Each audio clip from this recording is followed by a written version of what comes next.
Hello again, basketball fans. Welcome to High School Hoops Weekly. I am Rachel George, joined by Tim Hauer. We are out here at New Hanover High School. We will have an interview later in the show with boys coach Kirk Angel, as well as look at some of the area leaders statistically. But right now we're going to jump right in. Tim has some Mideastern boys predictions for us. Yeah, the Mideastern race, we've talked about this a lot, about the parity and about how close it is. 4 teams will make the playoffs, and I'm going to kind of tell you who I think. I like Hanover. They're 3-0 right now. I like them to get the 1 seed. Rose is 3-0, but I'm not still sure about them. They've won at Laney, and they've beaten Hoggard and Ashley in 2 really ugly games at home, so I'm not sold on the Rose quite yet. And then you got Hoggard, Ashley, and Newbern all at 1 and 2, so probably 2 of those 3 will make it, and it's really tough. I'm going to go Ashley and Newbern. Hoggard, just not sold on them yet. If Stillman White comes back, maybe, but I saw Newbern play at Ashley. They're a pretty well-rounded team, and I think this is just the year for Ashley to get to the playoffs. I think they've been one other time, but I like this group. They've got some experience back. So those are who I like on the boys' side, and on the girls' side, I'll take all 4 county schools. Yeah. Rose and Newbern not real strong on the girls' side, so I'll go all 4 county teams. Well, we've got about 7 conference games left to see if you're right and see who gets there. All right, we are joined by New Hanover boys coach Kirk Angel. You guys 10-5 coming off a loss on Martin Luther King Jr. Day to 6th ranked 71st. What kind of happened that game? What did you learn about your team against a quality opponent? Defensively, we played well. They came out, jumped on us in the first quarter, which has kind of been our theme for the last month. We've gotten started slow and ended up finishing strong. Defensively, like I said, we got stops, we got rebounds. They're long, athletic. They had 2 good post players. Size gave us a little bit of problems.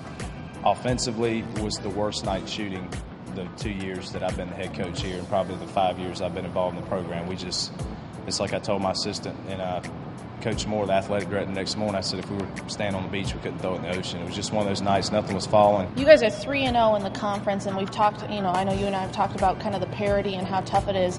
How have you been able to get to 3-0, and then how do you try to keep it going in a conference where anybody really, truly probably could win on any game? Right. Luckily, this group, with only 2 seniors, a lot of juniors, and actually 3 sophomores that played quite a bit, they've brought the energy and the intensity and the effort every conference game. That's not been a problem. They've come out, executing, playing well defensively, running, doing the things that we do, and they've really I've not had a problem getting them up for conference. They understand how important it is. The parity this year is like no other year that's been in a long time. There's no real true front runner, and we're fortunate to be sitting where we're at. We've got a big one Friday night with Rose, so hopefully we can take care of business. You mentioned Rose here on Friday. Both of you guys in the top of the league at 3-0, so this one's for an early spot in first place. And this is a team that started not very well, I think 1-7, and has since come on and is now 6-8. What's it going to take to beat them and stay on top of the Mideastern? Rose is Rose. They're going to be athletic. They're going to run. They're going to pressure the ball.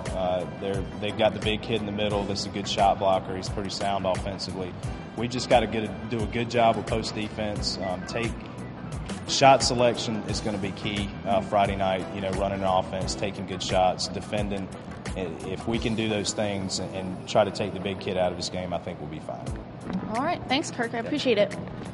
Now let's take a look at the area leaders. We have all of these stats on Star News Varsity, but I'll just go over the top few ones in each category. On the boys' side in scoring, actually led by Wilmington Christian senior Nathan Chu. He's averaging 20.1 points per game.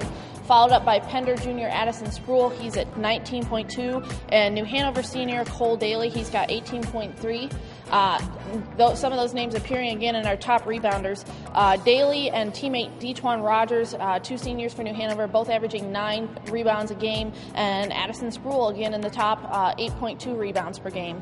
On the girls' side, we'll look at Mackenzie Edwards is the area leader right now for Hoggard. She's got 15.9 points per game, followed by Andrene Bannerman at Pender with 13.8 and Carly Schaefer at Cape Fear Academy with 13.2. More CFA in the rebounds as foreign exchange student Charlene Boimer is averaging 10.2 per game. Haley Black for Hoggard is right behind her with 7.4, and Jessica Tinney for Cape Fear Academy comes in with 7.1. For more stats, you can check those out at starnewsvarsity.com. But for this week, for Tim Power and myself, Rachel George, this has been High School Hoops Weekly on starnewsonline.com.